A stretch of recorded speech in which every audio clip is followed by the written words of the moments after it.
So I hope you've had your coffees and I'm moved to listen now because there's a very interesting topic that's come up. This topic has been a bone of contention for many. It's been an interesting topic for many. Actually, what happened during COVID and post-COVID was that many regarded COVID as the next digital transformation officer, right? Because COVID catalyzed a lot of digitization. But what happened under the wraps was COVID also was becoming a chief operations officer because it was giving rise or accelerating a new or an existing operating model called the GBS. Right? GBS is known in many names, in many variants. Some call it captive, there's global capability center, there's global in-house centers, right? But they're essentially the twins of parents now that also serve corporate processes and front-end processes as we've discovered with the panelists. So over the post-COVID, what we have seen is in numbers that 1/3 of all the captives or GPSs that exist today actually started after captive. Some of them are so big, especially in India, that they can actually compete with some of the mid-sized providers. Right? So we have overall about 5,000 captives globally, out of which employ 5 million, IT, BPO, engineering processes employees. Right? Some other stats is that it's not just in size; they're also evolving in maturity. So 80% of all of these captive GBSs actually serve their headquarters, launching new products, supporting sales and marketing processes. 75% of them actually have something to do with digital innovation. They are either doing the POC with GenAI or they are launching large digital transformation projects. 55% of them are actually, of all these captives, actually do product development for their parents, right? It can be in healthcare, it can be in retail, for example, right? And a lot of them, as we see in our sort of sourcing engagements, 1/3 of all the KPIs are very business focused. So there is a clear evidence that GBSs or captives, as the new of them, are evolving significantly. And key roles are being played by service providers because they help accelerate the ROI, they help accelerate their setup and also sort of move ahead in the curve. Right? So there is no doubt, I think, in any of our minds that GBSs are evolving, providers playing a key role in it. And to talk us through this, we have our eminent panel here. I'll start from the rightmost Thomas. He heads the intelligence services for Truist. He sort of has everything to do with AI and intelligent automation within Truist. Peter Lang has been a veteran in GBSs. He has set up, he's run, he's scaled GBSs across different verticals globally. I also have Eric. Eric is the Chief Business Development Officer with Teleperformance. He's been sort of setting up businesses, scaling them. In the last 10 years, he's helped a lot of GBSs transform their business processes as well. And Avinash here is again a veteran sort of consultant. He's helped several GBSs set up their centers across the world, Latin America, Europe, India, help them run, scale very effectively. Right? So, let me start with you, Avinash. In the last 4 or 5 years, or last 3 years, we've seen a lot of turmoil globally. Right?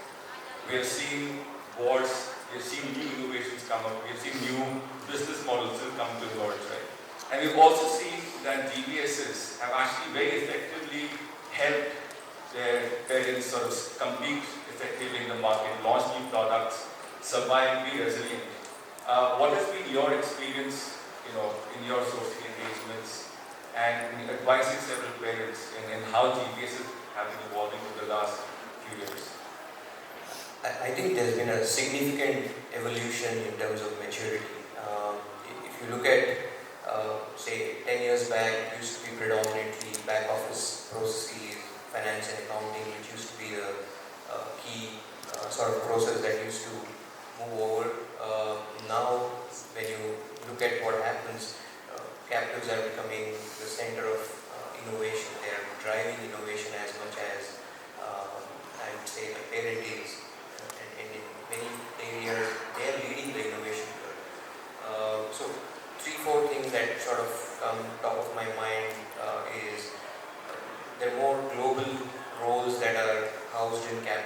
now, which means your global CIO, global product owner could be based in a nearshore or an offshore location, depending on what the role of that captive is. So many products have been launched and developed out of the nearshore, offshore captives, so to speak. So they are becoming the center of innovation. You've seen so many players, Rakuten Pay, the Mercedes-Benz infotainment system that got developed, much of it in India. Lowe's, it's created much of the self-checkout experience out of their captive in India. So I think the list goes on and on. So in general, my takeaway would be, I think they are sort of very central to disruptive innovation and taking technology and advancement into the market, and I don't see much of a differentiation between the parent and the captive in that sense. The other thing that I certainly want to add is they're also collaborating with service providers significantly in areas where they may not have the right skill set, or they want access to skill set very quickly. It could be setting up of a AI sort of a competency center, or it could be something that is very sensitive from a go-to-market perspective. So I think we are certainly we're coming of age in terms of where we are, and exciting times ahead. Yeah, that's a great point.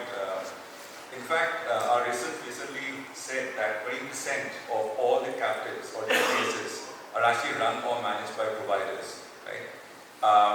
And in fact, in our sourcing engagement that we've seen, 50% of our clients actually ask an option of moving in or initiating a GBS with a provider. Eric, over to you. In terms of how you have helped captives set up and run, how have you seen the kind of use cases change and evolve? So we've seen COVID as a rupture in the way captive operates. So if I look at data that we have gathered from analysts, or what we've seen in the market, is that post-COVID, since COVID first, there's more and more captives set up in India and the Philippines and other geos. So more than ever, companies are investing in captive. At the same time, what we see since COVID is that more and more companies are setting up their captive, but are building a hybrid model where the captive is powered by an external BPO or an external partner. And prior to COVID, this was more or less 10 to 15% of the captive that were powered by a partner. Since COVID, what we've seen is that this percentage has raised to 40%. And last but not least, with what is happening post-COVID, which is basically on one side a significant slowdown in the economy, a talent war all over the world, and in the meantime, a necessity for what I call the digital rush. So company needs to adjust their business model, need to adopt AI to stay competitive. What we've seen is that many companies are now thinking about, hey, should I continue to manage my captive? And not so much the innovation part of it, but the traditional part of it, or should I rely on a partner to do it on my behalf? And 2023 has been a record year in terms of carve-out. So for us, as a BPO player, we see a lot of opportunities to support the captive at their different maturity level. When they set up, when they are up and running but looking for transformation, or where companies are in a position where they want to disinvest from their captives. Yeah, that's very interesting, because captive GBSs can come at both sides, right? They can help you innovate, but they can also do a cost takeout, which is helping the companies run their operations efficiently, effectively, but also help them launch new products, innovate, etc.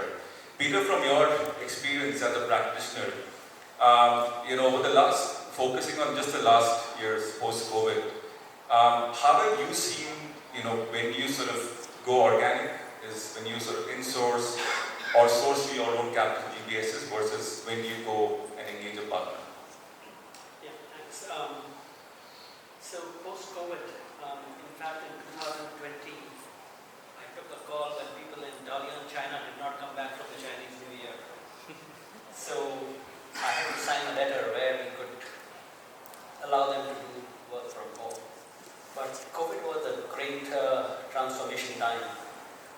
in Mark, we never could close the quarter remotely.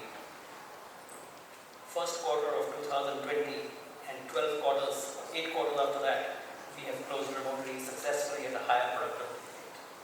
So the change was tremendous. In terms of, I come from the corporate side, so we have to deliver.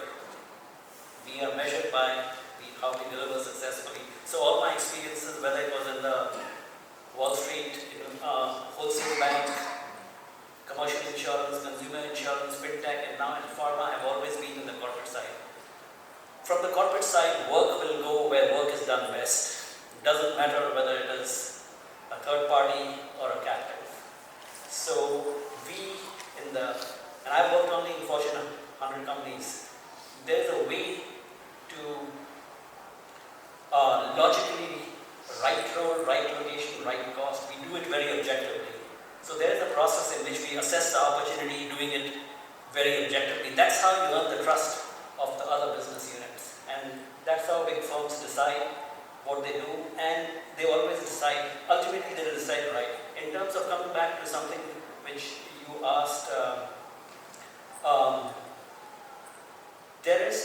let me talk about Gen AI. If you all have been through the internet, there was a internet boom, and then there was a dot-com bust, but ultimately the Fortune 100 and other companies got it right. It took time. In today also, the firms have realized, in fact in my firm, the CEO and the operating committee is driving it, but in the last, also we were told, do something which is core to the domain in terms of Gen AI. So very much focused, and sometimes things like Gen AI comes from the outside.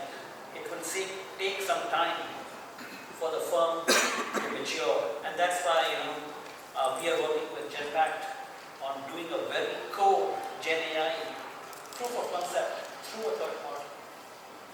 So that's where you see the value. And GBS, people like us, we don't see the difference. We don't see the difference globally. Internet was a great equalizer. Now infrastructure is the great equalizer. Doesn't matter if you go to Bangalore or Silicon Valley or to Bucharest, it's the same infrastructure. And the people are also equally talented. So for a person like me who runs this, the most important thing is how do we objectively decide where work will belong and to whom, where, and when and how. Yeah. No, thanks for that. In fact, like you said, you use providers when you want to bring in the outside expertise. You want to understand, how Gen AI or new technologies can help your core business operations evolve, run effectively, etc. Thomas, sort of going to your experience at Truist and your role as the head of, intelligent automation services.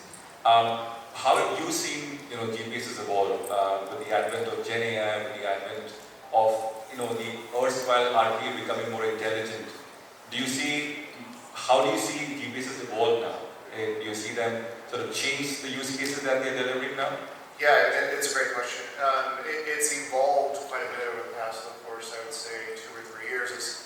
The practice of intelligent automation has morphed away from just robotics process automation to multimodality automation, and now up to and including variable degrees of artificial intelligence.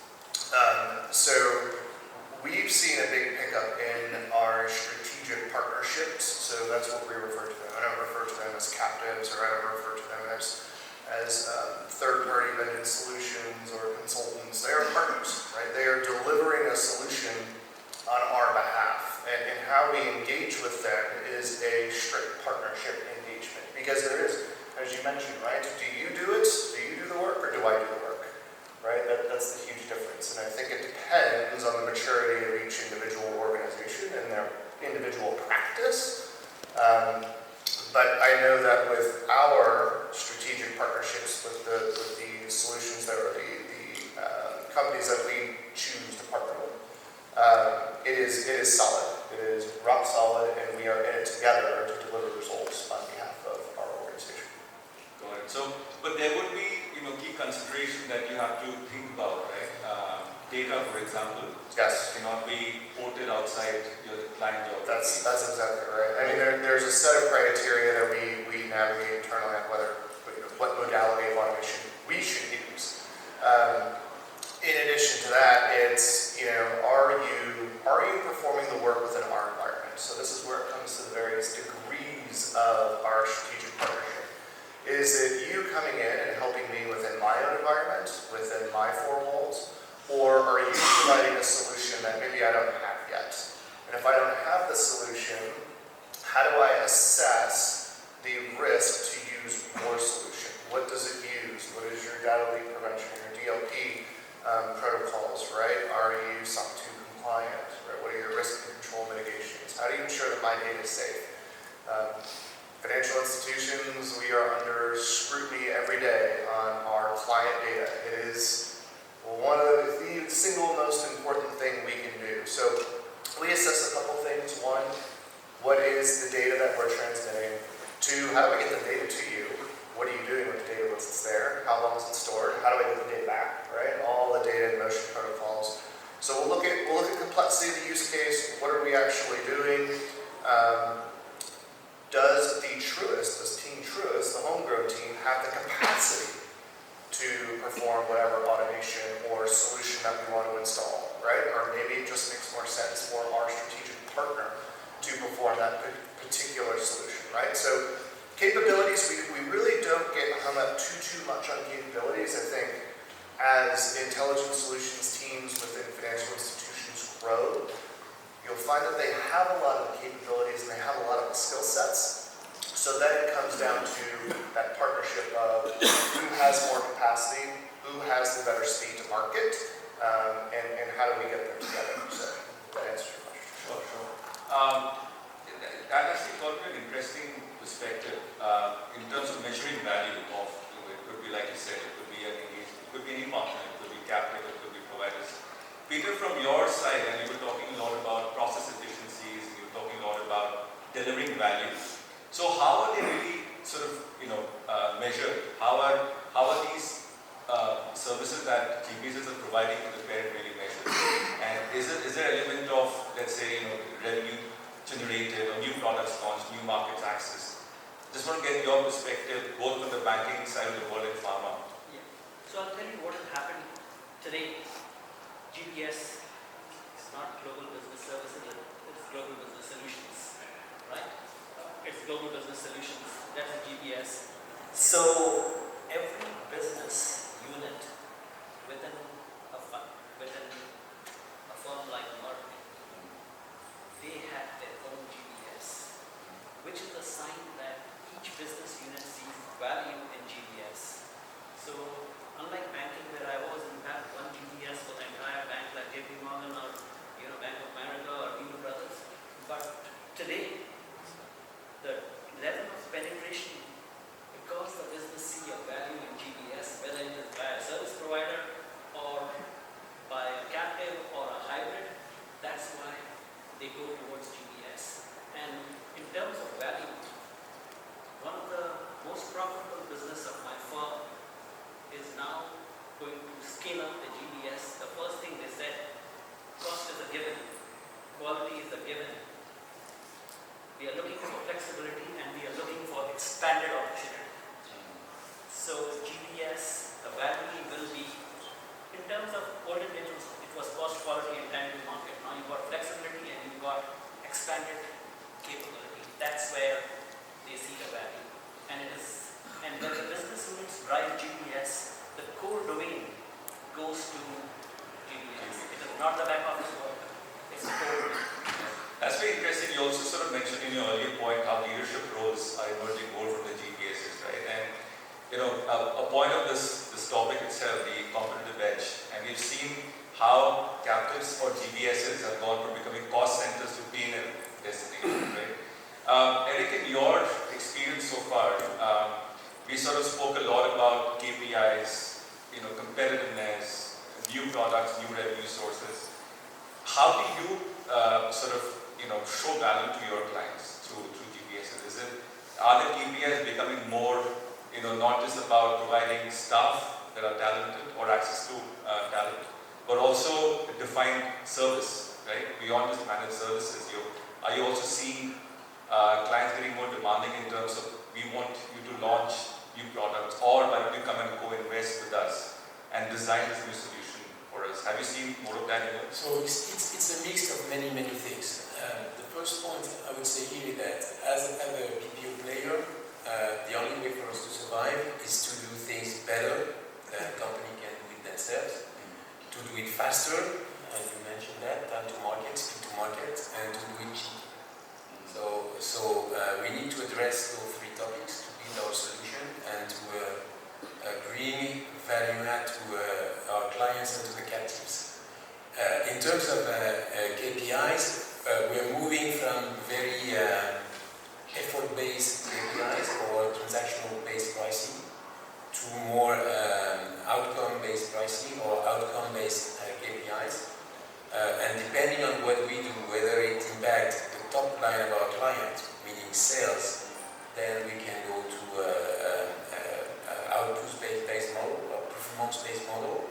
Or if we work on cost saving and process improvement, then we work very much on total cost of ownership, transformation, planning, and those types of things. So we're moving from being very transactional to becoming more and more performance-based output. And this is how we bring value to our customers, and this is how we can support and model the captives. Actually, one of the most frequently quoted metrics for us was speed to market, especially when you're setting up GBSs, right? Avinash, from your experience, not just providers, but looking at the entire spectrum of organic, virtual, assisted, etc. How have you seen these models kind of emerge in the last 3-4 years? And which, according to you, is used by where entity and why? I mean, there's a broad spectrum of it, and just going by some more recent experiences. Let's say you're looking at India, it can take anywhere between 4 to 6 months for you to go through the legal regulatory process of setting up a legal entity and having a core team in place. But most clients now are looking for seeing the results almost in the same financial year, same calendar year, etc. Which means the 6 to 9 months. I mean, obviously there are nearshore locations. I think if you go to Costa Rica or some of those locations, you could set up something from a legal perspective in a 30 to 60 days time frame. But to have a core team, let's say of 100, 200 sort of running and up to speed, it's not anyone's cup of tea. Not everyone can do that, and that's where service providers play a significant role. I've seen many clients who are in a tearing hurry to get it done quickly. They rely on the service provider's maturity of the location, the geography, the skill set, and knowing the ecosystem. You could be up and running in a matter of days versus it taking months, etc. So that's where I would say there is that build, operate, transfer construct. Build, operate certainly is getting more and more accepted. I'm not seeing as many transfers happening because once clients get more comfortable, I think they don't really see the need unless they see value leakage or their total cost of ownership keeps going up. To Peter's point, it could be them trying to retain some of that value versus continuously, sharing that value with the service provider. I mean, at the end of the day, I think the ecosystem is big enough for both of them to play, and it really depends on in what time you want to set it up. Organic captives definitely take more time. I feel in today's world, people have less patience and more pressure given the amount of quarterly results that you have to show. Thomas, from your perspective, and also you also sort of look at the risk aspect of operations, right? So, could you sort of talk to us about various models you've used and risk versus benefits sort of perspective on each of them? Yeah, so you give the risk question to the banker. That's great. I think not focusing just on financial services, right? It's going to boil down to what are your regulations that regulate your particular industry, and what are your policies and procedures within your respective organizations, and then ultimately how much risk are you willing to undertake, right? As a financial institution, we will in no way, shape, or form send you client data if your generative AI model is open sourced, right? It's just not something we're going to do. So it needs to be, it's a general understanding of how your model works, how it is protected, and then the information that we're providing it. That ensures that we're that we are adhering to the regulations that are bestowed upon us. Now, that's very different for a lot of other industries, and depending on what you want these models to do will dictate the outcome of the desired result. But I think when it comes to the risk-reward benefit question explicitly, it is, you always have to remember with some of these solutions, even though, and this is the way I think of it personally, right? The end result is I'm still responsible for it.